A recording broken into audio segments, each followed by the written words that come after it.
what you just heard was a 17-beat cycle run through the changes of confirmation, right? So what we're going to do now is compose the bridge in the last A section, obviously using a 17-beat cycle. But the first thing we're going to observe here is the truncation concept. So first of all, our 17-beat cycle is 2 5s and a 7, right? So that's 17. So then what we do is we just copy and paste that 17-beat cycle 1, 2, 3, 4, 5, 6, 7 full cycles with a truncation on the 8th cycle. And that's just the way the cookie crumbles, kid. So what we can do is we can take the truncation, which seems to consist of a 3, a 2, a 3, and a 1. What does that equal? 9. So our truncation is a 9. So what we can do is we can put that truncation anywhere among those beat cycles. You can hide it. You can do whatever you want. You can put it anywhere. So level 1 would be probably to put it at the top like this. Make complete obvious sense here. I've done this 1,000 times. So now this whole 8-bar sequence is different than the other 2 A sections, which were just a standard beat cycle where you do 7 17-beat cycles plus the 9-beat truncation, serving as the 8th and final cycle, right? So standard sequence. First level of non-standard sequence would be to put that truncation at the top, but I could put it as number 2, number 3, number 4. I can do whatever I want. So let's compose the bridge of this confirmation. So we're going to pick these notes, right? And the funny thing is we don't even need to listen. You can go so fast when you're doing this because all you need to do is outline the chord. So over these 4 bars here, right, from bar 17 to the end of bar 20, we have bar C minor 7, bar F7, 2 bars of B flat major 7, right? Like, you see how this is so basic, right? Dude, this stuff is scary levels of like, what? We're literally just pretending we're AI. So C minor is going to start like this.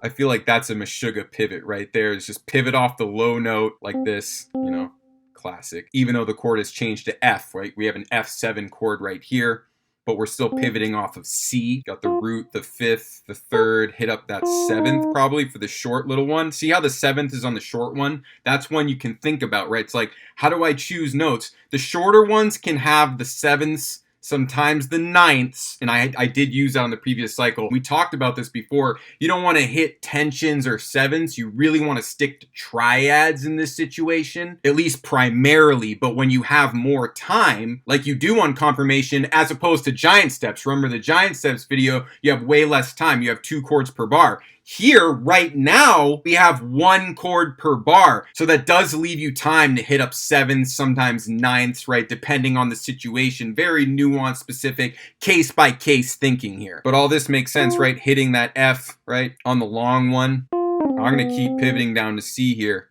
No, look at this. This is going to be nice. Probably that, right? Just slam into that B flat. And we love how F is a part of the B flat, so we can sort of pivot on F here. We have 2 bars of B flat. So this is a long time. You can do some scary stuff. Let's find out together in real time what's going to happen. Let's hear that. Okay.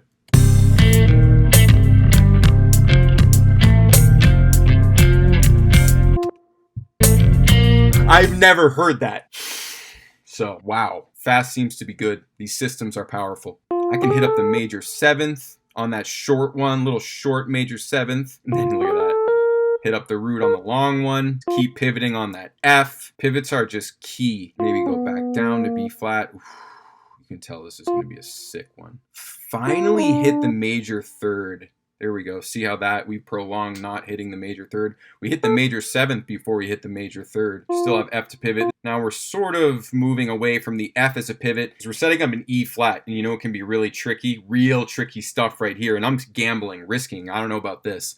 But go up to the minor 3rd, right, of the key. See how that's a little bit of a nice deception tactic right there? Because it's a half step above that pivot, right? So we're expanding the paradigm here. But then slam in on the long one. Long one, slam it into that E flat. you have now established some nice E flat minor. So let's pivot off the E flat now, right? Let's go fast. Now I'm just going for it. We're hitting that A flat. I know that's the short one. That's the root. I think that's okay. I think we can keep the E flat as a pivot right here. We're going to the 5 chord of D flat, right? So we can kind of pivot on E flat, the 2 of the key, just like we did in the key of B flat previously. We're pivoting on C, the 2 of the key. It's a nice pivot actually, right? E flat, the 5th of A flat, excellent pivot here. What could be perfectly inappropriate right now would be doing this, hitting the flatted 7th of the key, right, on the long note, right, on the 3, hitting the flatted 7th of the key. That seems risky. We might not like it later, but let's just gamble on it. Keeping that E flat pivot, hitting up that A flat. Maybe this might be super risky. I'm feeling like I'm really risking it. The 3rd of A flat is the major 7th of D flat, so that's a bit of a dissonant note to land on with an extended note here, but let's just gamble. You know, there's the root of the key, right? Maybe hit that octave. Really drive the D flat all the way home. And inevitably just create a riff out of it here, right? Just a nice big D flat riff. It's gonna be sick. I think this is an appropriate time to hit the major 7th. I like these pivots, man. Definitely gotta shout out Steve Coleman. Always Steve Coleman. He's a cat you want to check out if you know about this stuff, if you want to know about this stuff. The 3rd I'll keep short because what's going to happen here is you're actually now kind of going to C7 right here, last second turnaround C7 stuff, because the next chord right here in bar 25 is going to be an F chord. So I'm hitting that 5 at the last second, backdoor last second turnaround. That's deep stuff. That's deep theory stuff. But that's the perfect little combination to hit deliberately, hitting the major 3rd of C7, right? And setting up a perfect 5-1 moment at the last possible second, and the beat cycle is letting us just hammer it diabolically. That's going to sound beautiful. And then the next note and the finisher.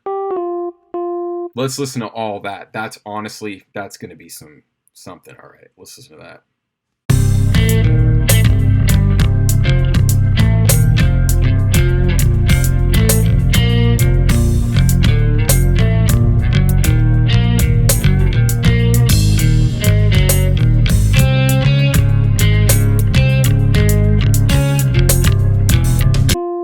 Wow, that is, I don't even know if that's acceptable, honestly.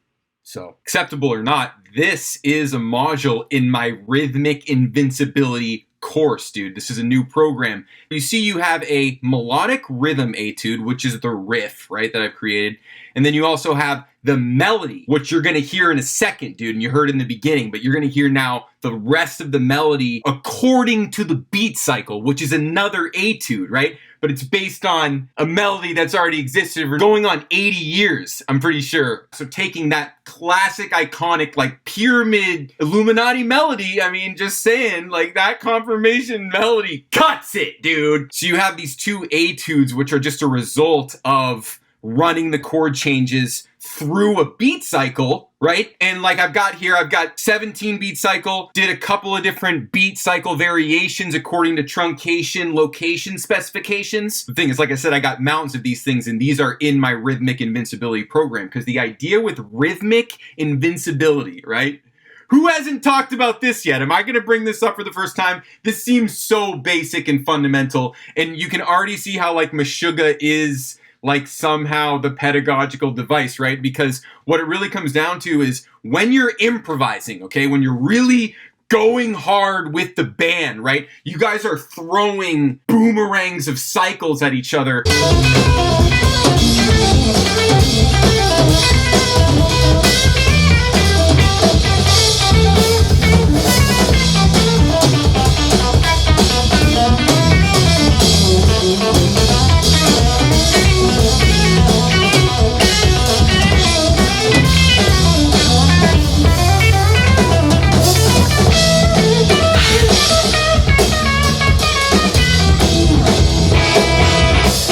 And these cycles, like, they collide and stuff. So what happens is those feelings of surprise, collisions can like rattle you, right? And almost like mess with your focus, right? You know what this feeling we're talking about. Improvisation, that's why it's hard and scary out there. But all this stuff is training, right? Like all the computer matrix stuff that I've been working on, all that Meshuggah stuff, really the seed of all that was to cure my own rhythmic deficiencies, dude. And you see how it took me since like 2018 to really conquer them. And by conquering them, I mean this kind of stuff.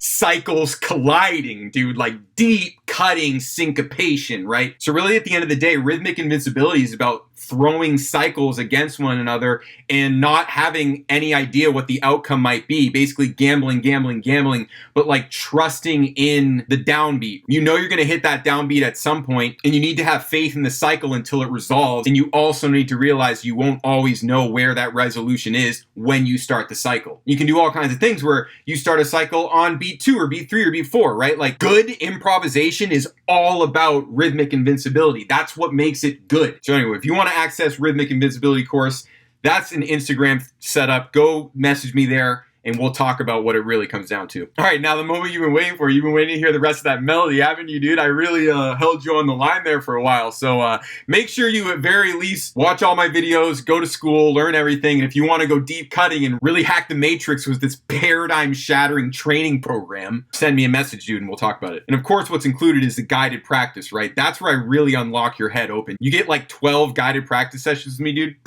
You're done. Forget it. See you on the other side. That's all it takes. You don't have to do it forever, right?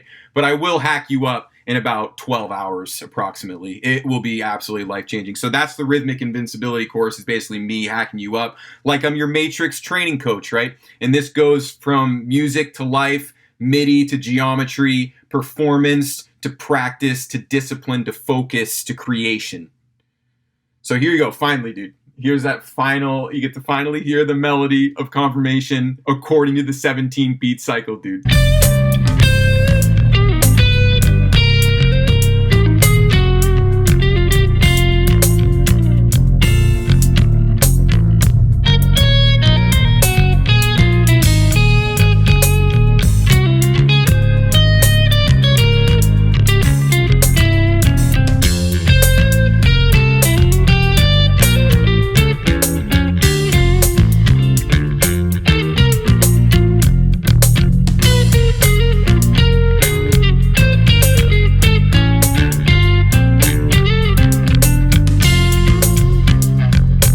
Rhythmic invincibility, right?